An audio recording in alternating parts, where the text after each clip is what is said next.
अस्सलाम वालेकुम क्लास। आपने प्रीवियस लेक्चर में लास्ट वीक हमने पढ़ा था सरफेस टेंशन का फिनोमेना। सरफेस टेंशन क्या होती है? It's a kind of inward pull जो सरफेस के ऊपर लगती है। हमने उसके बाद हमने इसकी कुछ एग्जांपल्स देखे थे कि डेली लाइफ में हमारे इर्द गिर्द कहाँ पे ये फिनोमेना हमें ज़्यादा प्रोमिनेंट नज़र आता है। उसमें हमने एक फिनोमेना पढ़ा था जिसका नाम था कैपिलरी राइज ट्यूब। हम अक्सर देखते हैं कि अगर पानी में कोई ट्यूब रखते हैं तो पानी ऑटोमेटिकली अपने आप ऊपर की तरफ आ जाता है, जो कि शो करता है कि कैपिलरी राइज मेथड है। या आप ये कह सकते हैं प्लांट्स नीचे रूट से पानी ऊपर की तरफ जाता है, it's due to the capillary rise method.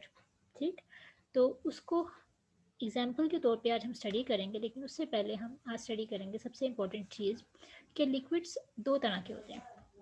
एक होता है वेटिंग लिक्विड, एक होता है नॉन वेटिंग। अब नाम से ही लग रहा है कि लिक्विड का मतलब है किसी चीज़ को गीला कर देना, वेट कर देना। तो हमने आगे से दो पार्ट्स में डिवाइड कर दिया, एक को वेटिंग का नाम दे दिया, एक को नॉन वेटिंग कह दिया। अब वेटिंग का मतलब तो ये हुआ कि जब किसी चीज़ पे वो लिक्विड गिरता है या किसी चीज़ पे हम रखते हैं, डालते हैं, वो उस सरफेस को गीला करता है। ठीक है, वेटनेस लेके आता है उसमें। और नॉन वेटिंग का मतलब लिक्विड ये होता है, होगा वो लिक्विड ही, लेकिन वो जिसके ऊपर भी गिरेगा या डालेंगे वो कंटेनर वेट नहीं होगा, गीला नहीं होगा। आप उसको उसी वक्त उस चीज़ में से निकाल भी दोगे तो आपको लगेगा कि बिल्कुल खुश्क है, वो ड्राई है बीकर या ड्राई है कंटेनर। तो ऐसे लिक्विड्स को हम कहते हैं नॉन वेटिंग, और जो वेट कर देते हैं सरफेस को उसे कहते हैं वेटिंग। ठीक, अब वेटिंग लिक्विड को अगर डिफाइन करना पड़े तो ये क्या होता है? It's a type of such liquids जिसके अंदर एडहेसिव फोर्सेस ज़्यादा हों। एडहेसिव फोर्सेस कौन सी होती हैं? The forces which are present between liquid and the surface. Surface mean जिस कंटेनर में, जिस बीकर में आपने उसको रखा है। ठीक, जिस कंटेनर में आप उसको रखोगे, फॉर एग्जाम्पल आपके पास दिस इज द बीकर, आपने इसमें लिक्विड को फिल कर दिया। ठीक, लिक्विड को फिल किया, सारे पार्टिकल्स आपके पास सारे सारे सेपरेट इसमें पड़े हुए। ठीक, अब वो जो लिक्विड इसमें फिल है, अगर इसकी बॉन्डिंग स्ट्रॉन्ग होगी with the surface of container तो हम कहेंगे this is the waiting liquid. अब वो फोर्सेस किससे स्ट्रॉन्ग होंगी? जो इन मॉलिक्यूल्स की आपस में, और जो मॉलिक्यूल्स की आपस में बॉन्डिंग होती है उसे हम कहते हैं cohesive forces. These are the forces which is the within the molecule. ठीक, तो इसका मतलब अगर आपस की बॉन्डिंग स्ट्रॉन्ग ना हो एज कंपेयर टू कौन सी बॉन्डिंग, सरफेस वाली बॉन्डिंग से, तो हम उसे कह देते हैं दीज लिक्विड्स आर वेटिंग। तो इसको डिफाइन कैसे करेंगे? Such liquids, specially wetting liquids which are having adhesive forces more than या स्ट्रॉन्गर देन कोहेसिव फोर्सेस, तो उसे हम कहते हैं वो लिक्विड किसी सरफेस को गीला करेगा, वेट करेगा।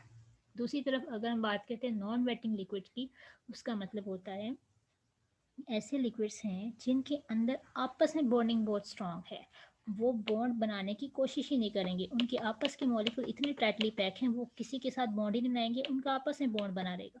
जब आपस में बॉन्ड बना रहेगा तो इसका मतलब cohesive forces with in the molecule इतनी स्ट्रांग है, वो सरफेस को वेट नहीं करेंगी। ऐसे लिक्विड्स को नॉन वेटिंग कहते हैं। अब ये टाइप्स हमने इसलिए पढ़े हैं क्योंकि ये दोनों फिनोमेना, नॉन वेटिंग के वेटिंग लिक्विड, ये दोनों चीज़ें हमें नज़र आती हैं when we study the surface tension. जो एग्जांपल है उसकी in the capillary rise tube method, उसमें जब हम स्टडी करते हैं तो ये दोनों फिनोमेना हमारे सामने आते हैं। क्लियर? अब इसी फिनोमेना को, इस एग्जांपल को हम थोड़ा सा स्टडी करते हैं with respect to capillary rise method. ठीक है, ये वैसे कभी लॉन्ग क्वेश्चन में नहीं आता, लेकिन आपसे इतने शॉर्ट क्वेश्चन या एमसीक्यूज में पूछ सकते हैं। सबसे पहले कि आपको ये पता होना चाहिए कैपिलरी राइज पानी क्यों ऊपर की तरफ जाता है। कोई लिक्विड अगर किसी टेस्ट ट्यूब में किसी उसमें डालते हैं, ट्यूब ऐसी रखते हैं जो दोनों साइड पे ओपन हो, तो कैसे मूव करता है ऊपर की तरफ। सबसे पहले ये चीज़ देखनी। Those liquid which wet the solid surface rise in capillary tubes. अब क्या होता है, वो लिक्विड सारे जो इसको वेट करते हैं वो ऊपर की तरफ मूव करते हैं। ठीक है, ये मूव कैसे करते हैं? आपको पता है सराउंडिंग में एटमॉस्फेरिक प्रेशर तो मौजूद होता है।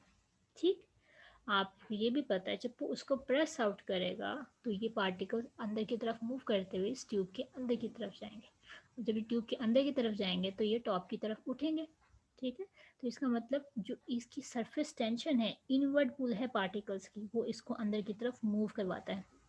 हमने पढ़ा था सरफेस टेंशन में जो पार्टिकल सरफेस में मौजूद होते हैं उनके टॉप वाली फोर्स मौजूद नहीं होती, दैट इज़ वाई वो अंदर की तरफ पुल होते हैं। यही पार्टिकल बार बार पार्टिकल्स को पुश करते हैं अंदर की तरफ। क्लियर। अब जब ये अंदर की तरफ पुश करते हैं तो हमें ये देखना है जब ये लिक्विड उसमें एंटर हो रहा है तो हमारे पास दो फिनोमेना चलते हैं, एक होता है वेटिंग का, एक होता है नॉन वेटिंग का। क्लियर। तो यहाँ पे हमने डेफिनेशन उसमें देखी कि वेटिंग में एडहेसिव फोर्सेस ग्रेटर होती हैं। एडहेसिव फोर्सेस कौन सी होती हैं? Which are between the liquid molecules and the surface of capillary tube. और कोहेसिव फोर्सेस वो होती हैं जिसमें आपके पास मॉलिक्यूल्स की लिक्विड के दरमियान होती हैं। क्लियर। तो वेटिंग लिक्विड्स जो होते हैं मोस्टली वो सबसे पहले ऊपर की तरफ जाते हैं। क्लियर। तो वेटिंग लिक्विड जो है इसको राइज अप करने का पर्पस बनते हैं, इसको टॉप की तरफ लेके जाने के लिए। उसके बाद एक टर्म आती है कॉन्टैक्ट एंगल। कॉन्टैक्ट एंगल क्या होता है? कॉन्टैक्ट एंगल क्या होता है इसको समझने से पहले हम थोड़ा सा ये देख लेते हैं कि एक टर्म यूज़ करते हैं हम मनिस्कस। ठीक, मनिस्कस की टर्म यूज़ करते हैं।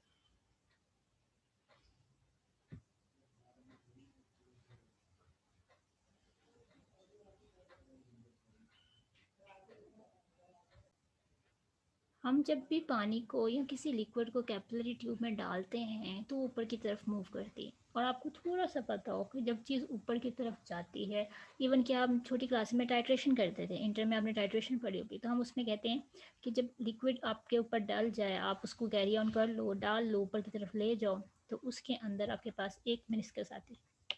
हम कहते हैं इसको आपने चेक करना होता है कलर्ड है या अनकलरलेस, कलरलेस सॉल्वेंट डाला होता है, तो हम उसकी ऊपर नीचे आई लेवल पर जाके एक लेयर चेक करते हैं कि हमने कैसे देखना है पानी को। तो या लिक्विड जो भी आपने डाला होता है। इसी तरह जब कैपिलरी ट्यूब में लिक्विड ऊपर की तरफ जाता है, इसमें दो तरह की मेनिस्कस बनती हैं, एक होती है कॉन्वेक्स, एक होती है कॉनकेव। कन्वेक्स कौन सी होती है और कनकेव कौन सी होती है, हम इसको देखते हैं। टू टाइप का मेनिस्कस आ गई, कॉन्वेक्स एंड कॉनकेव। अब सबसे पहले आपको कनकेव और कन्वेक्स का डिफरेंस बताना चाहिए कि वो क्या होता है। आपके कन्वेक्स और कनकेव में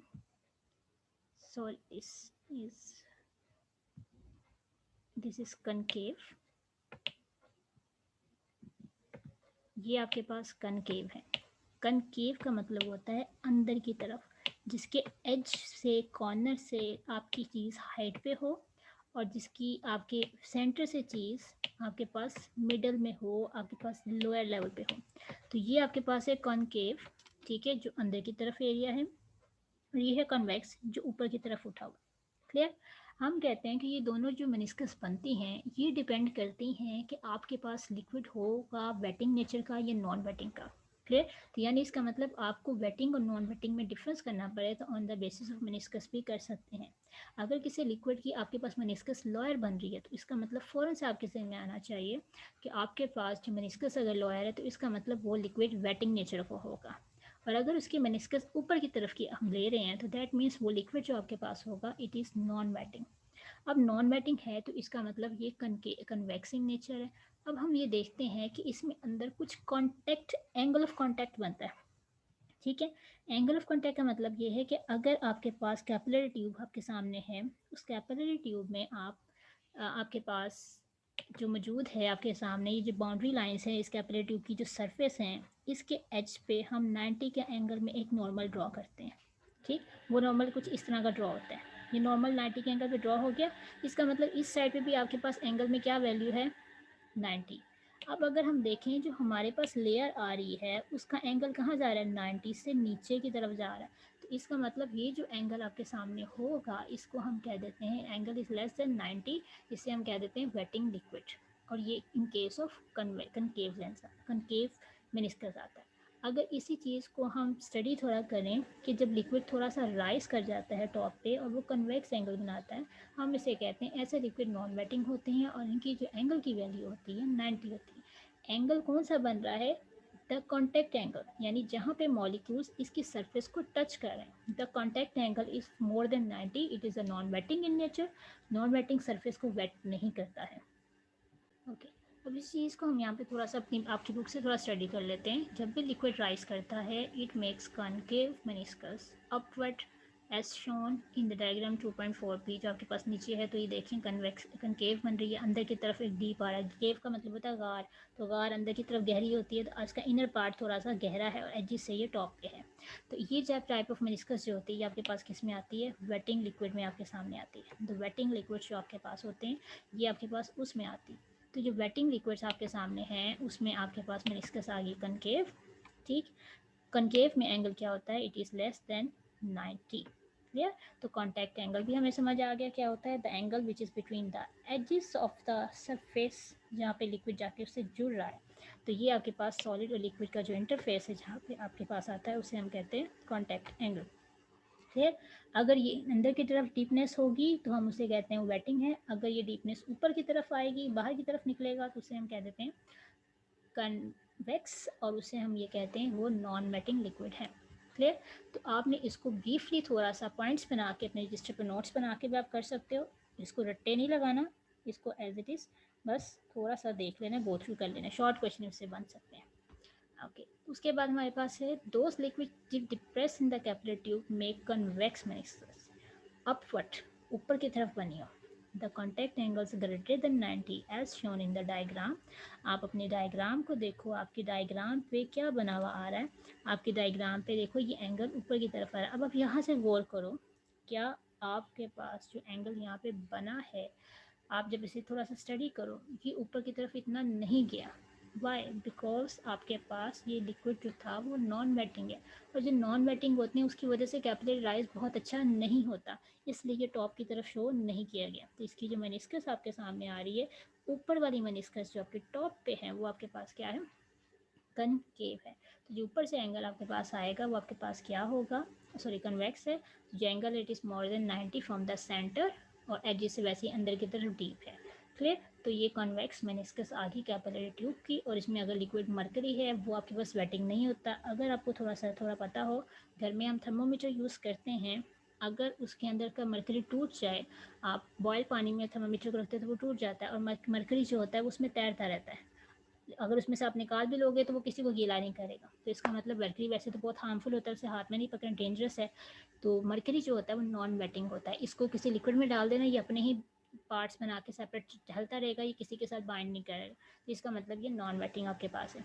उसके बाद एक टर्म आती है आपके पास इंटरफेशियल टेंशन। इंटरफेशियल टेंशन सिर्फ आप तब इसे यूज़ करोगे जब आप एक से ज़्यादा लिक्विड को आपस में मिक्स करते हो। ठीक, इसमें आप ये कहते हैं कि दो इमिसिबल चीज़ें हैं, आपने उन्हें इकट्ठा किया है। ठीक, इमिसिबल मतलब टोटली मिक्स ना होना, एक दूसरे से बिल्कुल आउट चीज़ें, जैसे पानी और ऑयल वो कभी भी मिक्स नहीं होता। या आप ऐसी कोई चीज़ ले लो जो टोटली मिक्स ना हो लेकिन कुछ कुछ मिक्स हो, उसे हम कहते हैं पार्शली मिसिबल, लेकिन फुल सॉल्युबल चीज़ नहीं ली। अब इंटरफेशियल टेंशन वो होती है जब हम बात करते हैं सरफेस टेंशन की, हम कहते हैं जो पार्टिकल सरफेस पे होते हैं उसकी टॉप पे फोर्स प्रेजेंट नहीं होती, उसकी लेफ़्ट फोर्स राइट फोर्स को कट कर देती है, लेकिन बॉटम की फोर्स को कट करने के लिए कुछ नहीं होता। तो एज अ होल पार्टिकल जो मूव करता है वो इन्वर्ट करता है। हम यही पढ़ते आ रहे हैं। ये तो बात होगी एक लिक्विड की। अगर मैं कहूँ इसी कंटेनर में मैंने एक और लिक्विड डाल दिया है, और वो लिक्विड कुछ इस तरह का है, मे बी इमिसिबल या पार्शली मिसिबल, जब मैंने उसको इसमें डाला तो आप गौर करोगे अब क्या होता है, 5 दफ़ा क्या होता है, ये जो सरफेस पर टेंशन होती है ना, जितनी इस लिक्विड की पहले थी इसमें, उसके निस्बत ये कभी कभार बहुत दफ़ा ऐसा होता है ये कम हो जाती है।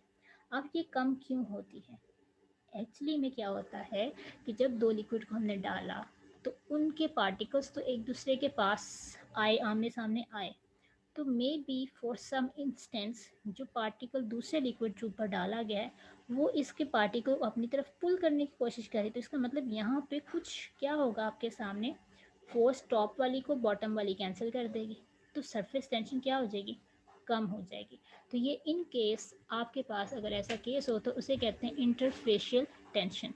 तो टू मिसिबल और partially miscible liquids in a vessel, a force surface tension is acting along their surface of separation। अगर वो आपके पास इमिसिबल है तो जो सरफेस पे टेंशन आपके सामने आ रही होती है ना, जहाँ वो दोनों जंक्शन है, जहाँ वो दोनों मिल रहे होते हैं, जहाँ लेयर नज़र आ रही होती है कि दो चीज़ें अलग अलग हैं, उसको हम कहते हैं इंटरफेशियल टेंशन। ठीक, उसने कहा कि ये जो इंटरफेशियल टेंशन होती है मोस्टली जो इसका आंसर होता है ना, फॉर एग्जांपल अगर इसकी ऊपर वाली का टेंशन 10 है, नीचे वाली का 10 है, तो इसके बीच में इसका एक आंसर आएगा। ठीक, 10 और 10 का आंसर बीच में फॉर एग्जांपल हो सकता है कि इनकी ओवरऑल दोनों की मिला के हम स्टडी करें तो 8 आंसर आ जाए। तो इसको हम कह देते हैं कि इसकी वैल्यू कभी कभार इसके इंटरमीडिएट होती है इन दोनों के आंसर्स के बीच में, लेकिन ये कभी कभार बहुत ज़्यादा कम भी हो जाती हैं। तो वो कम होने की वजह यही होती है कि टॉप और बॉटम की फोर्सेस कभी कभार एक दूसरे को कैंसिल कर देती हैं, तो उसकी वजह से जो उनका सरफेस जहाँ पे वो अलग फील हो रही है, हमें दो लेयर्स बनती हुई नज़र आ रही हैं, वहाँ पे सरफेस टेंशन कम हो जाती है, डिक्रीज हो जाती है। उसके बाद इसमें आपके पास एक डेफिनेशन है, surface active agents. Surface active agents वो होते हैं, these are the agents, agent का मतलब होता है हेल्प करना, तो एजेंट्स वो होते हैं जो सरफेस टेंशन को कम करते हैं।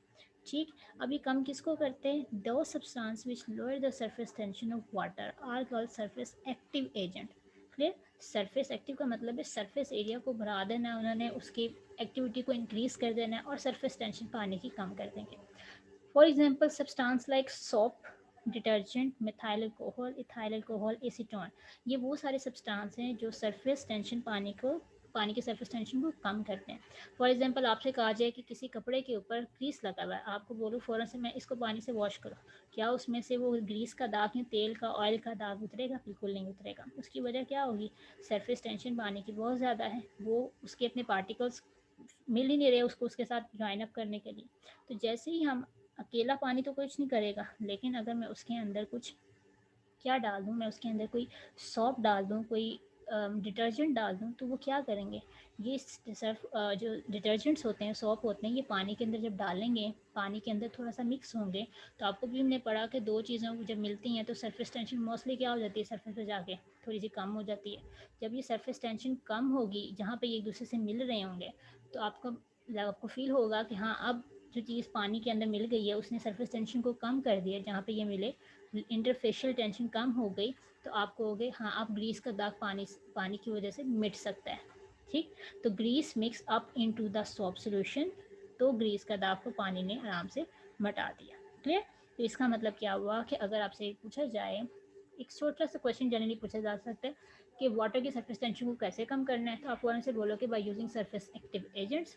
वो आपके पास नंबर ऑफ एजेंट्स हैं, soap, detergent, methyl alcohol, ethyl alcohol और एसीटोन। ये भी क्वेश्चन आ सकता है कि why water do not remove grease spot alone, तो आप फ़ौरन से बोलोगे because surface tension of water is very high. ठीक, और इन केस ऑफ डिटर्जेंट या सॉप के एडिशन की वजह से आपके पास क्या होता है? सरफेस वाटर की जो है टेंशन कम हो जाती है। उसके बाद आपके पास यहाँ पे है मेजरमेंट ऑफ सरफेस टेंशन। आपने इनकी डिटेल नहीं पढ़नी, एक्सपेरिमेंटल वर्क है, हम इनको थोड़ा सा सिर्फ देखेंगे कि मेथड कौन से हैं और इनके फार्मूलाज क्या हैं। सबसे पहले आपके पास है कैपिलरी राइज मेथड, इसको हम डिटेल में पढ़ चुके हैं कि वेटिंग और नॉन वेटिंग कैसे होता है। उसके बाद ट्रोजन मेथड है, then drop method. Drop method भी हमने लैब में परफॉर्म किया था ड्रॉप काउंट करके, तो basically this is called the drop method. ये तीनों मेथडोलॉजीज हैं जो सरफेस टेंशन को लैब में मेजरमेंट के लिए इस्तेमाल की जाती हैं।